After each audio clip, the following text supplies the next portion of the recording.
where we wish to be so that we can bridge that gap. Gen Z call those growth hacks. What are the growth hacks for Africa? And I know that you've touched on some of them through the course of your remarks, but I'd like to give you a final opportunity to share with everyone today, both in the room and online, what needs to be done, practical and tactical. Professor Kabudi, karibu.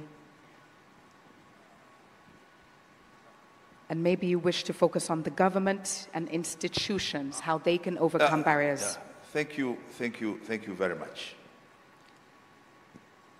One, we need to address the root causes of conflict and promote peace. As I said, if Congo today is allowed to be peaceful, Africa will change. The most unfortunate thing, wherever one country we know, when they discovered oil in that country, Africa thought now it is going to be the engine of development. What followed? Coup d'etat, military rule, corruption. Another country,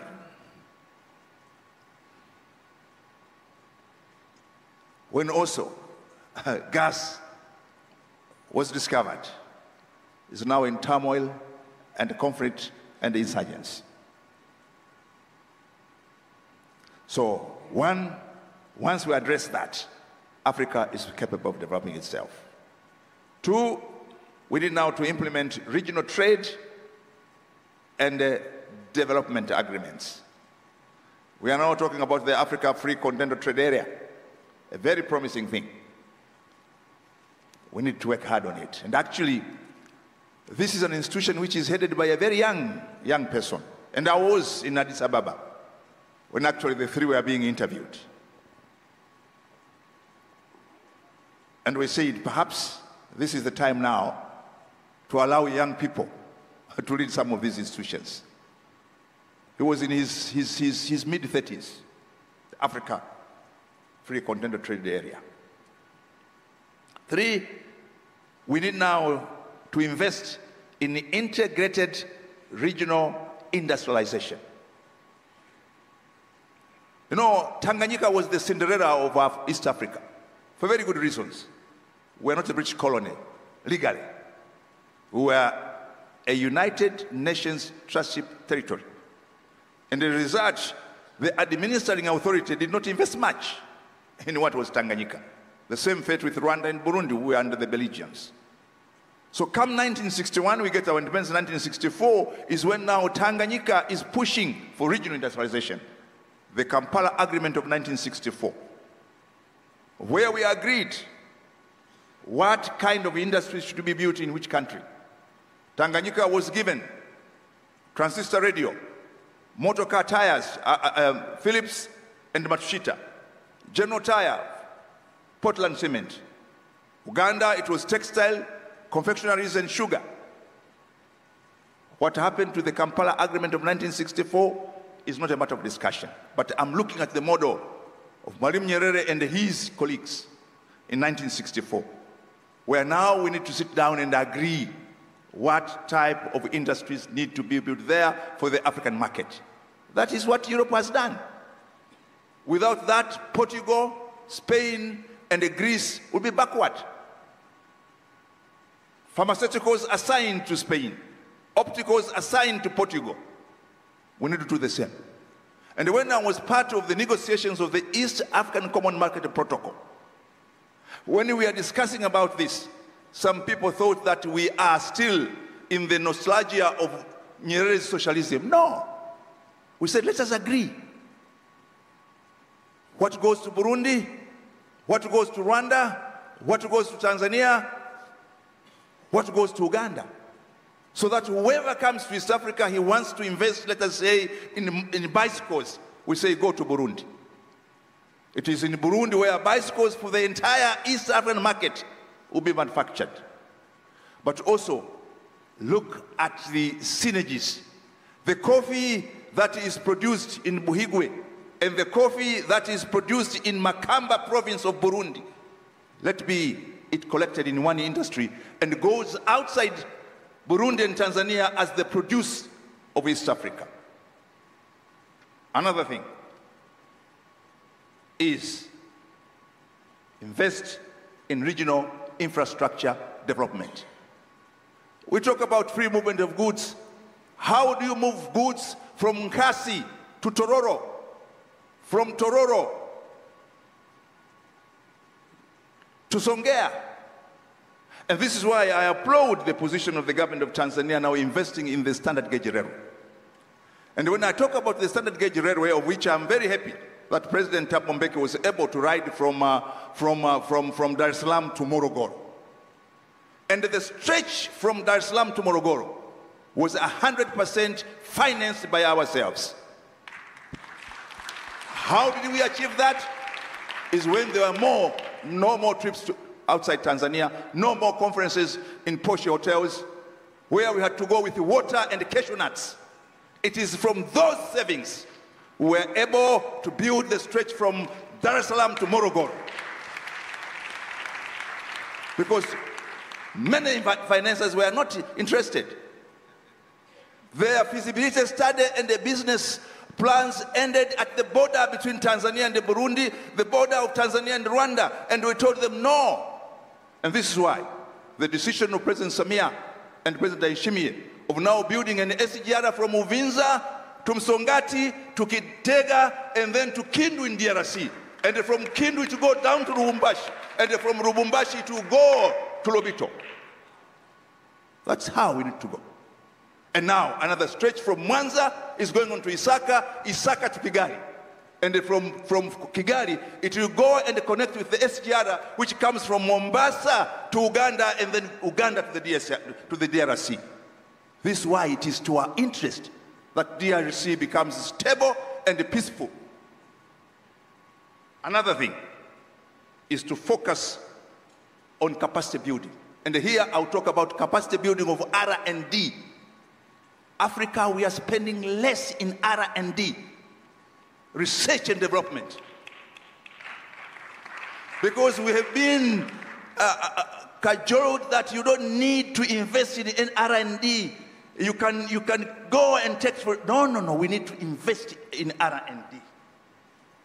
But promoting culture, and that is where I go to where General Member said, with this age of artificial intelligence, we need now to invest more of having a cultured, enlightened African citizenry. A cultured African citizenry, be it in literature, be it in music, be it in anything. So these are the areas where, and here I would want now to touch on one thing, because I know we are going to the end, and this is under my portfolio. I was so moved to see you, President Thabo Mbeki, and your colleagues at Solomon Mahalangu. I escorted President Cyril Ramaphosa there. And actually, next time, you should not only end in Mazimbu. Come to my constituency. I'm a member of Parliament of Kilosa constituency, where one of my citizens is Professor Issa Mchivji. And for your information, the school which you did your class 1 to class 4, we have refurbished it. I'm preparing for your visit to Kilosa. The student-teacher relationship is deepening now. See, come to Dakawa.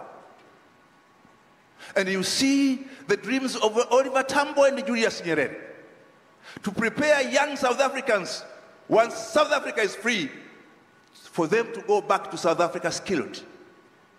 Come and see the Vocation Training Center, which was built in order to prepare young South Africans. Once they go there, they go as skilled. It is still working today as the Dakawa Vocational Education Training Institute. And the machines which were imported for leather products, for textile, they are still working. The teacher training school for South Africans, it is now our teachers training school, Dakawa.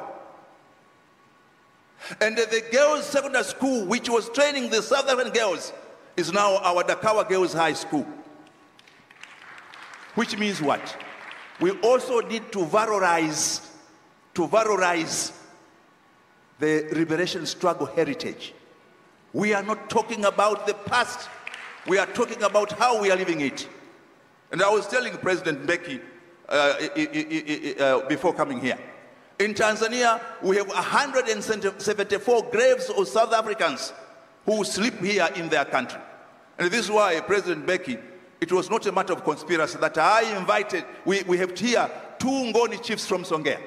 These are the ones who their great forefathers left South Africa during the Mfekane in 1840. And when I was still in academics, regularly visiting University of KwaZulu-Natal and the University of Zululand on a project on indigenous knowledge, I said we need now, President Mbeki, to have a project of rewriting the Mfekane and the so-called Ngoni invention. Because the way it has been written in history books, it was as if it was an invention of savages. And we have not looked at the positive things. And the ambassador of Burundi is here. I want to tell you, these people went up to Burundi in Makamba province. Today you go to Burundi in the Makamba province, some of them are the same generation. So we need to sit down now, look at the question of culture, but our own history. And one of the aspects which I would want the University of KwaZulu-Natal, UNISA, and other universities is to look at this question. Why is it important? Because of what is happening to the young generation in South Africa. Because of many other challenges, poverty and the rest, xenophobia. Professor. In order to address that, we need now to have collective projects over our memories and our heritage in order to know that we have one destiny of an Africa which is the same. And this is why now my last word. When we were discussing about linking Dar es Salaam and Lobito, there was a lot of questions. You know, once you link Tazara and Benguela, the Dar es Salaam port is going to lose to Lobito. We said, for whose sake is going to lose? There will be goods from the Caribbean, there will be goods from Latin America, passing through Lobito to Dar es Salaam to go to Southeast Asia, and vice versa. And I'm happy that now, under the leadership of my colleague, Ambassador Mahmoud Thabit Kombo Jecha, and President Samia Suluhu Hassan, now we are going to link Tazara and the Benguela Lele, which means for the first time that the Indian Ocean and the Atlantic Ocean will be linked. Thank you very much, and in Professor. Geopolitics. And then I end Professor, up. you're giving all the points. Yeah. Your panelists won't have anything left to say. Yeah. One good thing, and then I end it. Thank you. Once we do that, and then we link, because we are talking about the Great North, Cairo and Cape Town, but we are linking now the Indian Ocean and the Atlantic Ocean. Thank you so much. You know, I have, let me confess, I have missed these kind of occasions for many time. Yes. Thank you so much. Thank you, Professor. I hope that we can get an invitation maybe from UNISA to come and do a visiting lecture. As you can see, Professor is very passionate. He has so many gems to share. He's touched on so many points. I'm looking at my other 2 panelists. Is there anything else you want to add that has not been mentioned by Professor Kabudi that you feel needs to be done? If I could give you a minute each, Generali, please, and then Professor Shivji, things that have